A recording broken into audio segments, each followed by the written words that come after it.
একটা মেয়ে একটা বৃদ্ধ লোককে প্রশ্ন করলো, আচ্ছা ভালোবাসার সততা কাকে বলে? বৃদ্ধ লোকটা অনেক ভেবে চিন্তে বললো, আচ্ছা শোনো, তোমার সামনে যে ফুলের বাগানটা দেখতে পারতেছো, সেই ফুলের বাগানের সবচেয়ে সুন্দর ফুলটা তুলে আনবা তুমি আমার কাছে। মেয়েটা বললো, আচ্ছা ঠিক আছে, এটা কোনো বিষয় হলো? মেয়েটা চলে গেল ফুলের বাগানের দিকে। সারাদিন ঘোরাফেরা করে দিন শেষে খালি হাতে ফিরে আইছে সেই বৃদ্ধ লোকটার কাছে।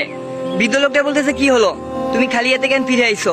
তোমাকে না বললাম সবচেয়ে সুন্দর ফুলটা তুলে আনতে? মেয়েটা বলতে, সবচেয়ে সুন্দর একটা ফুল পাইছিলাম, কিন্তু ওই ফুলটার চেয়ে আরো সুন্দর ফুল খোঁজার জন্য আমি বাগানের ভিতরে গেছিলাম। পুরো বাগান খোঁজার পর আমি ওই ফুলটার মধ্যে সুন্দর ফুল খুঁজে পেলাম না, তাই আবারও ফিরাইছিলাম সেই ফুলটার কাছে।